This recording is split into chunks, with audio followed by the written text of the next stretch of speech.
Mais ça fait longtemps que j'ai pas fait de journal de dirigeant. Alors, je m'en excuse, mais j'ai une bonne raison pour ça, c'est que on est en train de vous préparer plein de nouveautés sur outils du manager, et ça prend un petit peu de temps. Donc voilà, il faut avoir le sens des priorités, mais voilà, c'est pour du tout bon. Et puis, on vient de sortir une formation qui s'appelle Manager de grandes équipes, qu'évidemment, je vous conseille. Ça a pris un peu de temps pour la créer, mais voilà, je pense que c'était une formation incontournable pour le catalogue, et donc ça concerne les managers de managers ou les managers qui sont amenés à diriger des équipes de plus de 8 personnes. Bref, c'est pas le sujet de ce journal du dirigeant. Aujourd'hui, je voudrais vous parler du fait de faire de vos collaborateurs des héros. J'en ai déjà parlé, mais j'ai été amené à faire plusieurs interventions auprès de groupes d'entrepreneurs sur ce modèle-là, et donc je voulais vous le partager. Pour ceux qui connaissent Outils du Manager, ce sera un petit peu l'occasion de revoir les basiques, et pour ceux qui ne connaissent pas Outils du Manager ou qui connaissent pas ce qu'on fait, ça va être l'occasion de nous découvrir. Donc je commence tout de suite en me présentant. Je m'appelle Cédric Watine, j'ai 56 ans. J'ai repris ma première entreprise un petit peu avant l'âge de 30 ans. Donc je suis pas un consultant au sens habituel du terme. Je dirige 5 business différents. Dans certains, je suis très impliqué, et dans d'autres, j'ai complètement délégué le management. Et aujourd'hui, mon occupation préférée, ce que je préfère, c'est entendre mes collaborateurs, qui sont mes héros, me décrire leur performance dans mes entreprises. C'est vraiment un très grand plaisir quand on a mis en place un système de management qui nous permet de faire ça. Et donc, si tu es chef d'entreprise ou si tu es dirigeant, c'est l'état d'esprit que je te conseille d'avoir. C'est-à-dire de viser, d'avoir comme occupation préférée, d'écouter à quel point les gens qui travaillent pour toi sont des héros et à quel point ils sont bons. Le site d'Outils du Manager, c'est www.outildumanager.com. Ça te permettra d'en savoir plus sur ce qu'on fait. Il y a une citation qui m'a percuté justement quand j'avais commencé à reprendre mes entreprises et que je me trouvais très absorbé par le quotidien de mes boîtes. J'avais lu cette citation, c'est une citation d'un monsieur qui s'appelle Michael Gerber, et sa citation c'est « Travaille sur ton entreprise, mais pas dans ton entreprise ». Il y avait une autre citation que j'aimais bien, qui était si tu as une entreprise mais que tu travailles dans ton entreprise, tu n'as pas une entreprise mais tu as un job. Donc cette citation, en fait, c'est ce qui m'a incité à complètement revoir ma manière de travailler sur mes entreprises et non plus dans mes entreprises. Et aujourd'hui, si je devais compléter cette citation, je la compléterais en disant travaille sur ton entreprise et pas dans ton entreprise grâce à ton système de management. C'est-à-dire que Gerber, lui, il avait très focalisé son bouquin sur avoir des processus, avoir un book of operation, avoir vraiment des gens qui suivent des choses que tu as écrites. Moi, j'ai une autre approche qui est, oui, les processus, c'est bien, mais ce qui est important surtout, c'est que les gens puissent s'éclater dans la boîte, qu'ils puissent être des héros. Si on met trop de processus, ça leur enlève ce plaisir, et donc ils sont pas aussi motivés, et finalement ils sont pas aussi performants, pas aussi adaptables. Donc moi je pense que le bon choix pour un dirigeant ou pour un chef d'entreprise, c'est d'avoir un système de management qui va lui permettre justement de travailler sur sa boîte et pas dans sa boîte. Donc c'est la délégation ultime, c'est quand on n'a plus besoin de toi pour le quotidien. Je pense que ça devrait être l'objectif de n'importe quel dirigeant ou chef d'entreprise. Alors, Outils du Manager, c'est quoi? C'est le podcast sur le management en langue française le plus écouté. On a commencé il y a longtemps, on a au moins 500 épisodes aujourd'hui en ligne. Et donc, si tu vois cette vidéo ou si tu écoutes ça, c'est sûrement sur le podcast. On a une newsletter, c'est-à-dire, on appelle ça les mails privés. C'est quelque chose qu'on envoie presque tous les jours. Et l'idée, c'est de te faire avoir des déclics sur la manière dont tu manages.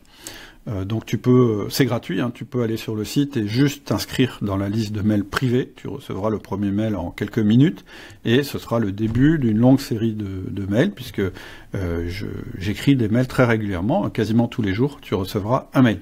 C'est aussi un ensemble de formations qui s'appellent des formations parce que justement elles sont pragmatiques et qui vont t'aider à améliorer ton management, ton organisation personnelle, etc. Le catalogue est sur le site. On fait de l'accompagnement B2B, c'est-à-dire que on a une équipe qui peut t'accompagner dans la mise en place du management dans ton entreprise si tu n'as pas envie de le faire toi-même. Et puis, j'ai créé un cercle qui s'appelle le Cercle des intrapreneurs et entrepreneurs libérés. Donc ça, c'est une communauté où on est plusieurs entrepreneurs et dirigeants. Et le but, c'est de se libérer le plus possible de nos entreprises en libérant nos entreprises. Et c'est-à-dire en libérant nos collaborateurs. Tu vois, la boucle est bouclée. Si tu veux comprendre mon système de management en 30 minutes, tu peux télécharger un livre que j'ai écrit qui s'appelle Le Manager Essentiel. Donc le Manager Essentiel, c'est vraiment 30 minutes de lecture pour changer ta vie de manager. Le sous-titre, c'est Management sans bullshit. C'est un livre qui a été très téléchargé. Il est disponible donc gratuitement sur outilmanager.com/livre et je t'ai mis un flashcode si tu as la flemme de taper dans ton navigateur. Alors, qu'est-ce qu'un bon manager? Moi, j'aime bien commencer par cette question-là.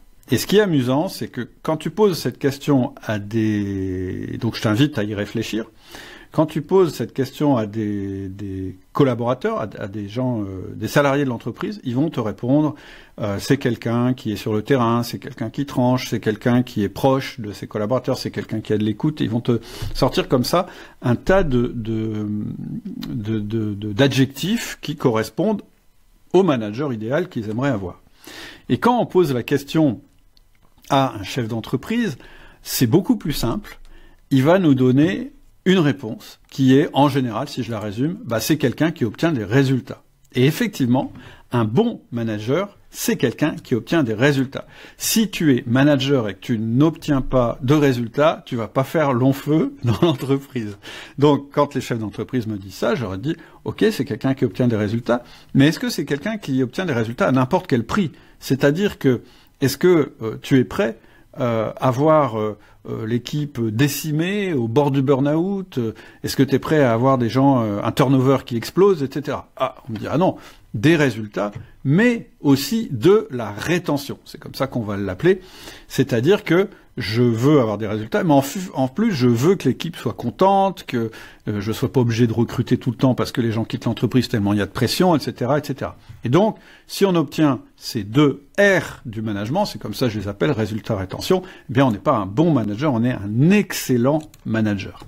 Et il y a un truc qui est assez amusant, donc, les deux R du management, c'est le grand R rouge et le petit R bleu. Et donc, c'est résultats et rétention. Et ce qu'on se disait jusqu'à récemment, c'est, en fait, ce qui est important, c'est le R rouge. D'ailleurs, c'est celui qui est cité en premier par les chefs d'entreprise. Et puis, voilà, il faut qu'on fasse attention. Donc, faut pas qu'on aille trop loin dans la pression, etc.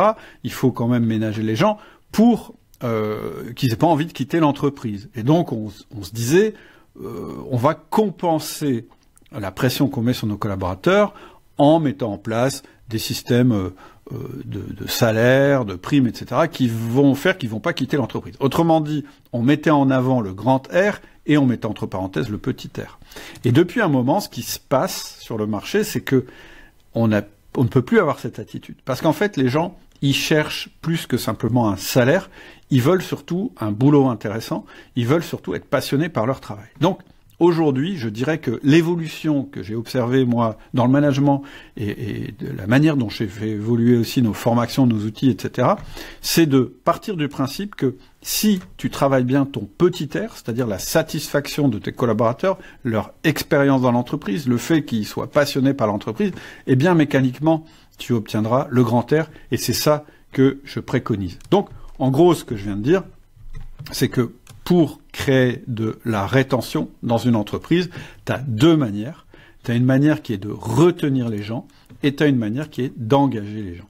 Retenir les gens, ça veut dire que la personne, si elle se pose la question, elle se dit « Ah ben non, décemment, je peux pas partir de cette entreprise parce que j'ai un bon salaire, j'ai des primes, j'ai des avantages, j'ai des signes extérieurs de richesse, j'ai un confort de travail, donc je vais rester dans cette entreprise parce que en échange du temps que j'y consacre, elle me donne des choses qui sont intéressantes. » Et je dirais que ça, c'est la formule « je ne peux pas partir ».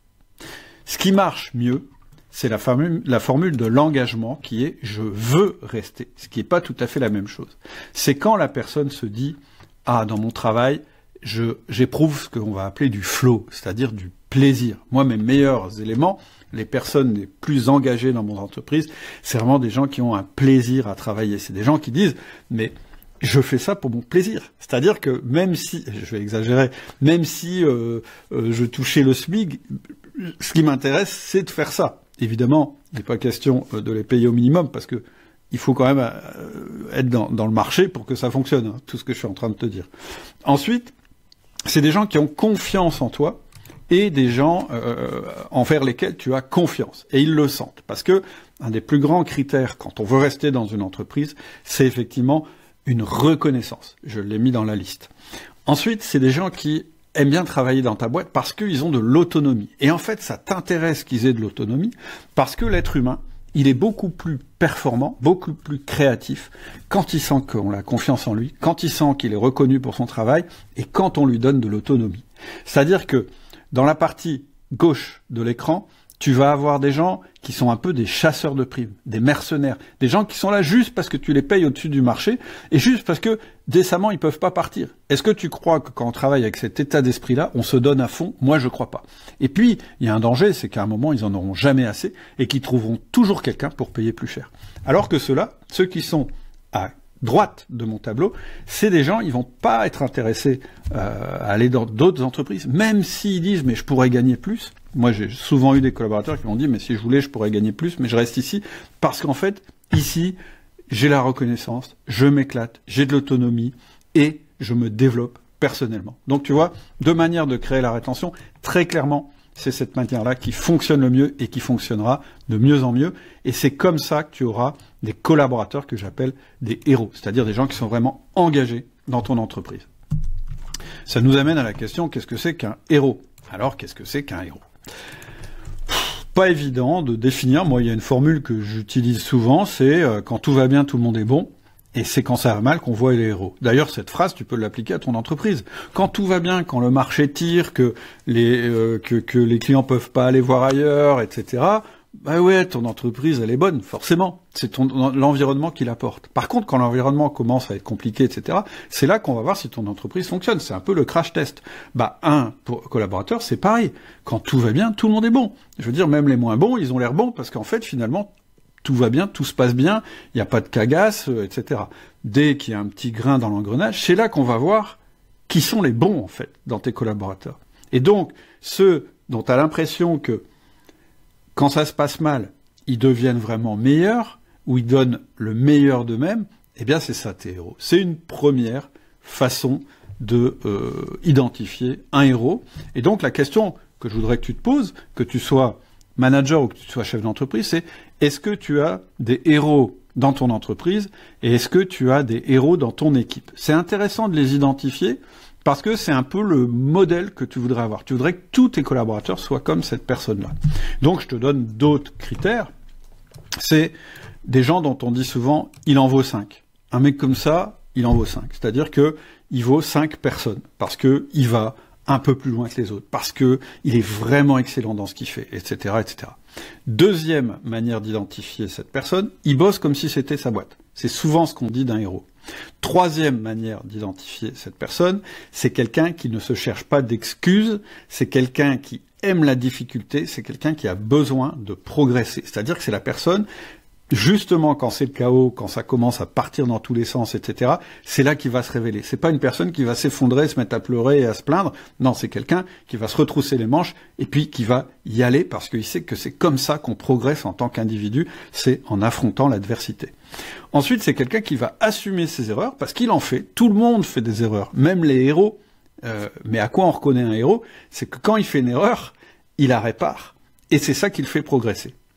Un gros avantage aussi d'un héros, c'est quelqu'un qui te prend peu de temps.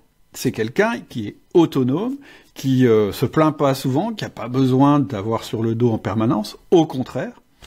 Ensuite, c'est quelqu'un à qui tu peux pas dire « nul n'est irremplaçable ». Tu vois, cette phrase en management, c'est une phrase que je déteste.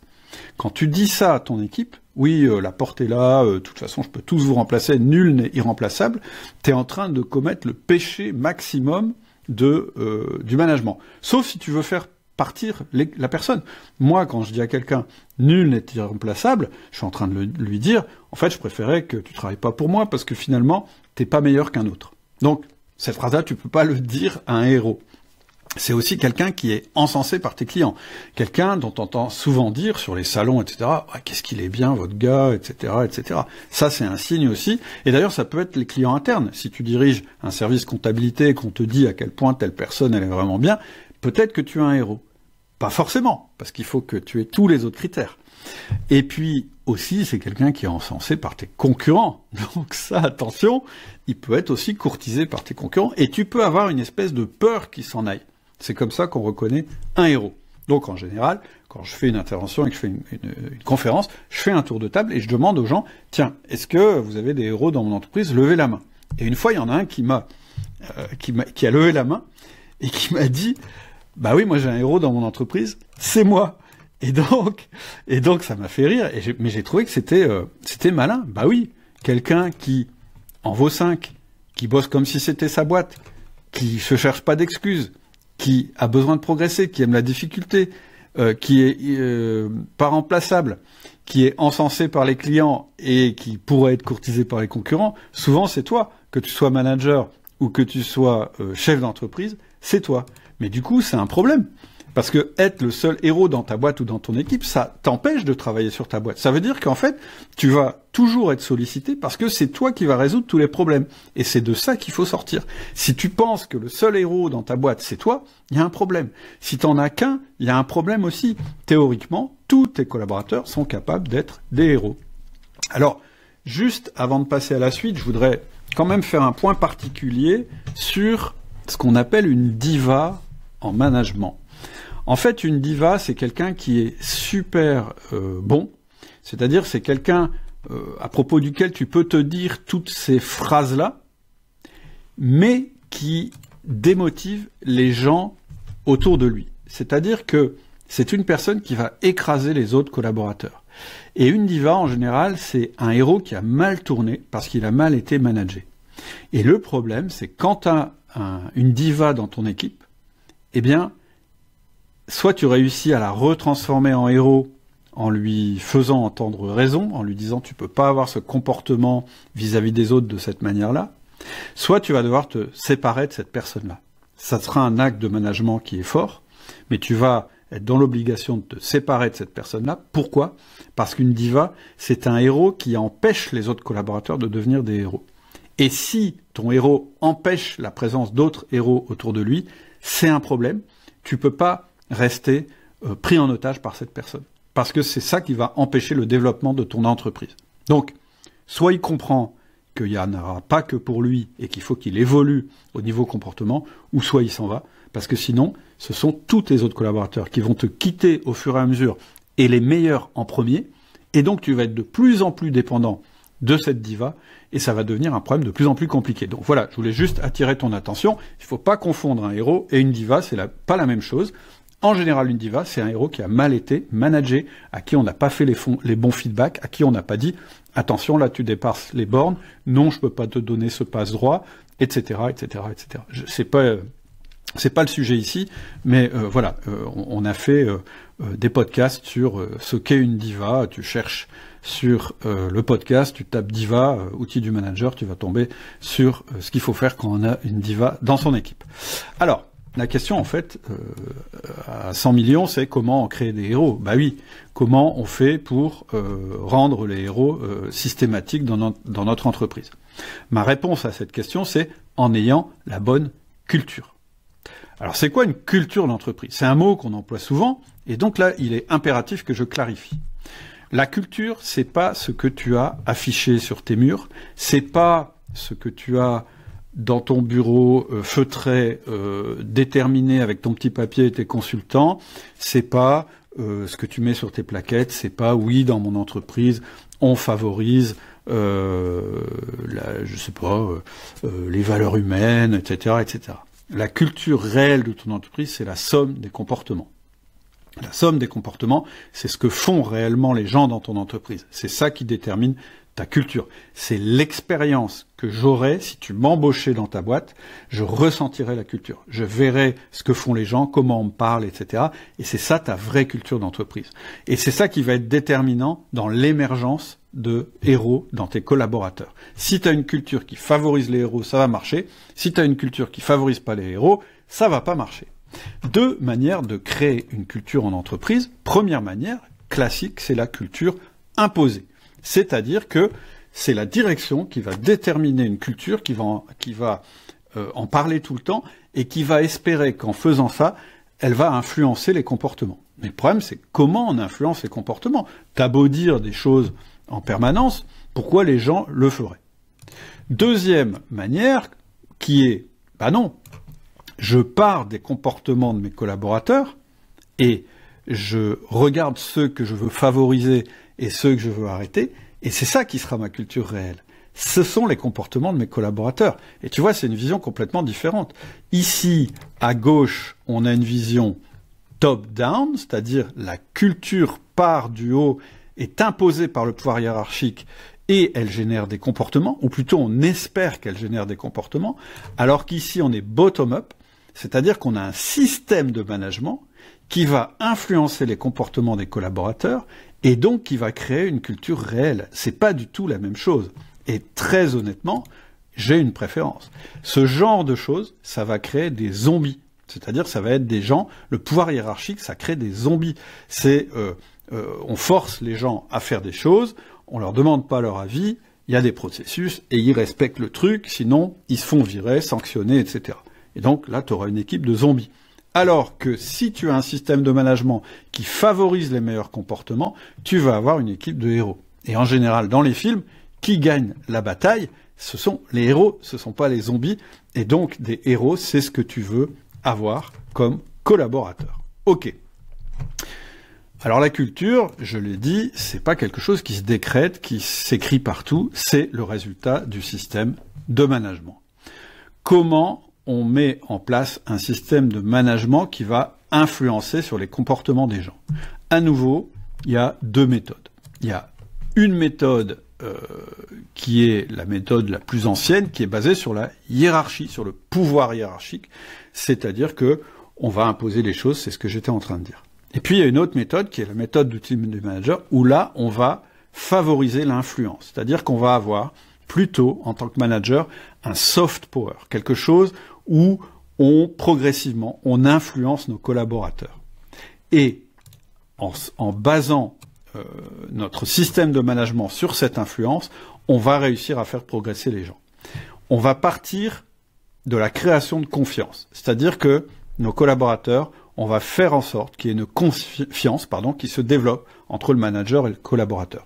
Si on ne développe pas la confiance, on ne fera pas progresser les gens. Donc, moi, je préfère avoir à nouveau une approche bottom-up, partir de la base, la confiance, pour ensuite pouvoir modifier les comportements, et du coup permettre l'autonomie, et enfin faire progresser les personnes. Tu vois, c'est la base du système de management, outil du manager, c'est qu'on part de la confiance pour faire progresser. Si tu essayes de faire progresser les gens alors que tu n'as pas créé la confiance, ça va beaucoup moins bien marcher. Pour terminer, je vais te présenter notre outil de management favori qui s'appelle le 1 à 1 et te dire que on a créé tout un système autour de cet outil de management, le 1 à 1. Donc le 1 à 1, qu'est-ce qu'il va faire? Il va créer de la confiance, permettre de changer les comportements et être à la base de tout le système de management. Donc c'est un outil crucial, le 1 à 1. Comment on crée de la confiance en entreprise? Comment tu fais quand tu rencontres quelqu'un pour immédiatement essayer de générer de la confiance? En fait, ce que tu vas lui donner, c'est ce que tu as de plus précieux, c'est ton temps. On est parti de ce constat-là. On s'est dit, si on passe pas du temps avec nos collaborateurs, ils vont pas nous faire confiance. Moi, quand je veux, par exemple, mes enfants, si je veux que notre relation soit bonne, etc., eh bien, il faut que régulièrement je les vois, et on n'adore rien autant que de passer un moment ensemble, par exemple, autour d'un repas, etc., etc.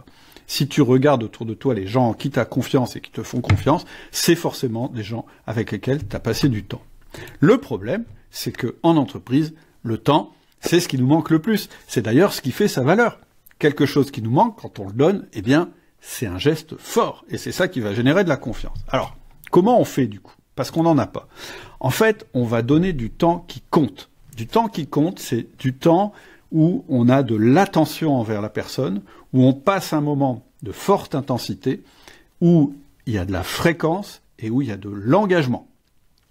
Attention, ça veut dire « Ah, tiens, il s'intéresse à moi, je suis pas un numéro, je suis pas lambda, je suis pas quelqu'un dont il peut dire nul n'est irremplaçable. » Intensité, ça veut dire « Ah oui, quand on est ensemble, il est concentré, il est pas en train de regarder son téléphone, il est pas en train de répondre à un mail, je sens pas au téléphone qu'il est en train de penser à autre chose, etc. Il est vraiment là, on a un moment ensemble qui est fort. » Fréquence, je le vois régulièrement, c'est-à-dire que c'est pas quelqu'un que je vois de temps en temps, c'est quelqu'un que je vois très régulièrement. Et ensuite, il y a un engagement, c'est-à-dire que il n'est pas là juste pour moi quand il y a un truc à voir entre deux portes. Il est vraiment là dans le long terme. Donc c'est ça qui va permettre de donner moins de temps en quantité, parce que tu vas donner du temps en qualité, de l'attention, de l'intensité, de la fréquence, de l'engagement. Comment on crée de l'attention? Déjà, on se voit en face à face. Donc le 1 à 1, c'est un entretien en face à face, c'est pas un entretien collectif. L'intensité, ça dure 30 minutes. On peut pas être intense pendant 3 heures. Tu vois, cette présentation, je suis intense parce que je sais que, grosso modo, elle va me prendre 30 minutes. Donc j'ai de l'énergie pour ces 30 minutes. Et un à un, c'est comme ça aussi. J'ai de l'énergie pour 30 minutes. Donc mon collaborateur va ressentir de l'énergie. Ensuite, la fréquence, c'est une fois par semaine. C'est pas une fois tous les mois, c'est pas une fois toutes les 3 semaines, c'est une fois par semaine. Pourquoi la semaine? La semaine est le temps de l'entreprise. Quand on n'a pas vu quelqu'un ou qu'on n'a pas parlé de quelque chose dans l'entreprise pendant une semaine, c'est quelque chose qui ne se fera pas. Quand je te demande, est-ce que tu te souviens ce que tu as fait la semaine dernière, tu vas me dire oui, et la semaine d'avant, tu vas devoir aller chercher dans une mémoire plus profonde. Pareil, si je regarde, je dis qu'est-ce que tu fais la semaine prochaine, tu sauras me répondre. Si je te dis qu'est-ce que tu fais dans 2 semaines, tu vas prendre ton agenda. Donc tu vois, la fréquence, une fois par semaine, elle n'a pas été déterminée au hasard. Engagement, c'est programmé toute l'année. Entre dire à quelqu'un, ah oui, tu as un problème, je te vois rapidement entre deux portes, et lui dire, on va se voir toute l'année, ou plutôt on va se voir une demi-heure, une fois par semaine, en face à face, pendant tout le temps que va durer notre relation, c'est comme si tu donnais du temps à crédit aux gens. Tu t'engages. Et ça a beaucoup plus de force. Et ce que je dis souvent, c'est qu'avant de demander aux gens de travailler pour toi, de faire des choses pour toi, il faut que tu alimentes leur compte en banque, de la confiance. Si tu commences à faire des retraits sans avoir mis de temps, eh bien, finalement, tu travailles à découvert avec ton collaborateur et ça ne mènera nulle part. Donc, lui dire, c'est pour toute l'année, c'est comme si tu lui offrais un crédit, comme si tu lui disais, je te donne tout ce temps-là en avance. Donc, c'est un engagement très fort. Donc, le 1 à 1, ces 4 aspects, ils sont extrêmement importants. Alors, tu vas me dire, ouais, mais c'est vachement de temps investi. Tu te rends compte, si je dois passer une demi-heure avec chacun de mes collaborateurs pendant 30 minutes chaque semaine, ça va me prendre beaucoup de temps. Ouais. Si tu as 5 collaborateurs en direct, et je conseille de pas en avoir plus de 5, si tu en as plus de 5, je t'invite à t'inscrire au mail privé et à me demander ce qu'on fait quand on a plus de 5 collaborateurs. Je vais pas rentrer dans le détail ici. Eh bien, finalement, 5 collaborateurs, 30 minutes par semaine, c'est 2,5 heures. C'est moins de 10% de ton temps. Si tu peux pas passer moins de 10% de ton temps à faire du management, je vois pas comment je pourrais t'appeler un manager. Ensuite, oublie jamais que ce temps que tu consacres, il a un facteur 78. C'est-à-dire que oui, tu vas passer donc 2,5 heures par semaine, mais du coup, ça va te donner accès à 5 fois 39 heures, c'est-à-dire 195 heures. Donc ce temps que tu investis, il t'est rendu fois 78. Donc ça vaut le coup d'investir. Et puis dernière chose, si je cumule, si je me mets du point de vue du collaborateur, une demi-heure chaque semaine, c'est seulement 3,5 jours par an qu'on passe avec moi à m'écouter. Si t'es pas capable de donner ça à un collaborateur, est-ce que t'es le manager qu'il attendait? Je suis pas sûr. 3,5 jours par an, c'est pas beaucoup finalement. Donc, oui, tu vas investir 10% de ton temps, mais tu vas avoir des bénéfices immédiats. Tu auras moins d'interruptions. Quand on voit une personne régulièrement et qu'elle sait que toutes les semaines on se reverra, elle va moins t'interrompre. Ton collaborateur va prendre de l'autonomie. Comme il sait qu'il te voit chaque semaine, il aura plus besoin de se poser la question, est-ce que je peux faire ça, pas ça, etc. Et il va prendre de l'assurance, parce que tu vas le suivre régulièrement. Ça va te permettre d'anticiper les crises. Calcule combien te temps, enfin c'est incalculable, mais calcule combien te prend de temps le fait que tu te rendes compte que tout d'un coup il y a un problème, et qu'il faut résoudre ce problème tout de suite. Ça te prend énormément de temps et ça fait énormément de perturbations dans ton emploi du temps. Si tu vois ton collaborateur une fois par semaine pendant 30 minutes, tu auras anticipé la crise, ça te prendra moins de temps en réalité. C'est le facteur numéro 1 de rétention dans une entreprise, ce 1 à 1, qu'on nous a cité quand on a fait des enquêtes de satisfaction. C'est-à-dire que les gens disent, moi je reste dans cette boîte parce qu'on me consacre une demi-heure par semaine. Voilà pourquoi je ne quitte pas cette boîte. Donc à nouveau, tu gagnes du temps. Parce que quand quelqu'un s'en va, il faut essayer de le retenir, il faut recruter quelqu'un d'autre, ça prend beaucoup de temps. Et puis, ça te permet d'évaluer ton collaborateur en permanence. Du coup, quand tu fais la revue de fin d'année ou de fin de période, tu as déjà une documentation, puisque tu l'as vu, parce qu'on prend des notes pendant le 1 à 1, tu as toutes tes notes de 1 à 1, c'est super facile à faire. Donc, premier résultat, alors je l'ai mis en anglais, c'est plus joli en français, je trouve, 1 à 1, ça te permet de créer de la confiance. C'est là où je voulais en venir. Ensuite, ça va te permettre aussi de changer les comportements. Je te montre une image. Voilà, ça c'est ce que m'inspire le concept de fréquence versus force.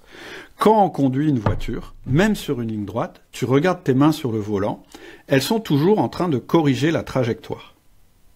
Une autre manière et c'est ça qui te permet de rester sur la route, même sur une route droite, tu es obligé de corriger la trajectoire régulièrement parce qu'il y a des petits cailloux, des petites bosses, etc. Et tu es toujours en train de faire des micro-ajustements. Une autre manière de conduire, ce serait d'avoir les mains fixes sur ton volant et d'attendre d'être dans le bas-côté et de revenir sur la route quand tu touches le bas-côté, et ainsi de suite. Et là, tu ferais des zigzags, tu abîmerais ta voiture. Le management traditionnel, c'est de cette manière-là qu'il fait. C'est-à-dire qu'il attend qu'on soit vraiment dans un problème pour faire des recadrages, pour faire des grands trucs, etc. Alors que le management basé sur la fréquence, que je viens de t'expliquer, ça permet des micro-ajustements. Et c'est ça qui va te permettre d'influencer tes collaborateurs de la meilleure manière et de ne pas avoir recours à la force, au pouvoir hiérarchique, etc. C'est en discutant régulièrement avec eux, en ne perdant pas de vue l'objectif, que tu vas y réussir. Alors comment ça se passe? Première phase, tu vas écouter tes collaborateurs. Les premiers 1 à 1 que tu vas faire, ça va être de l'écoute. Donc, tu vas les considérer. Donc, vous allez avoir une confiance qui est basée sur qui ils sont. Quand tu écoutes quelqu'un, que tu discutes avec lui de sa personnalité, etc., eh bien, vous allez développer une forme de relation, mais qui va être basée sur la personnalité, sur qui est le collaborateur.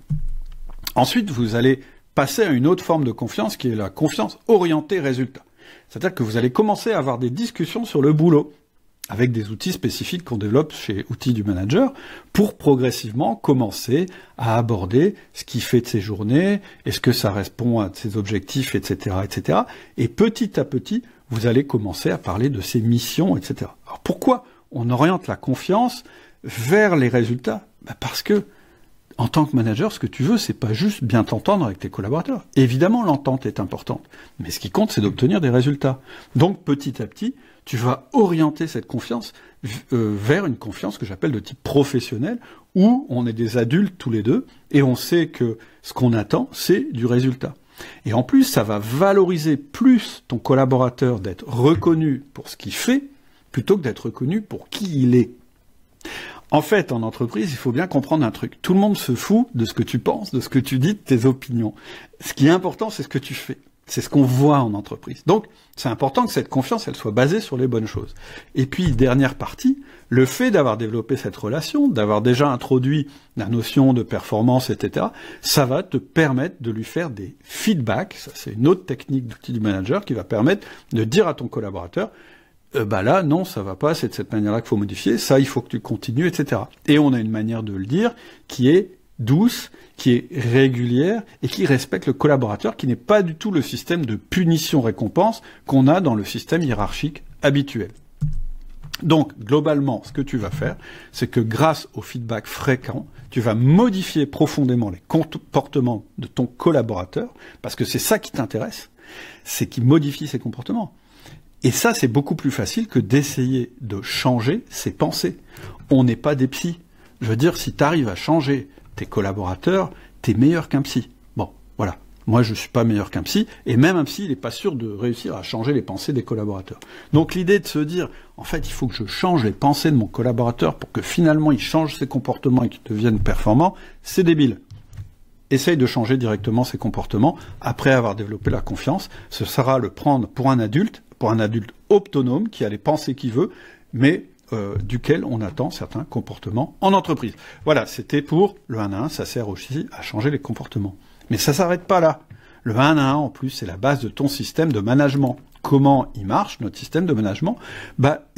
En fait, une fois que tu as la confiance que tu as créée via un outil fondamental qui s'appelle le 1 à 1, tu vas pouvoir enquiller différents outils, toujours sur ce petit entretien d'une demi-heure. Donc ton management, il va jamais dépasser 10% de ton temps investi.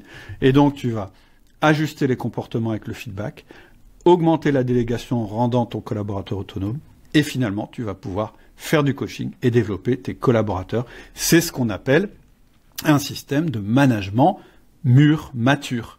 Et on commence jamais par le toit, parce que si tu essayes demain de déléguer avec tes collaborateurs alors que tu n'as pas mis en place le feedback et alors que tu n'as pas eu la confiance, ça ne marchera pas. Il faut que tu commences par cet outil fondamental qui est le 1 à 1. Et c'est cet outil fondamental, le 1 à 1, qui va te permettre ensuite de mettre les différents étages de la fusée de ton management.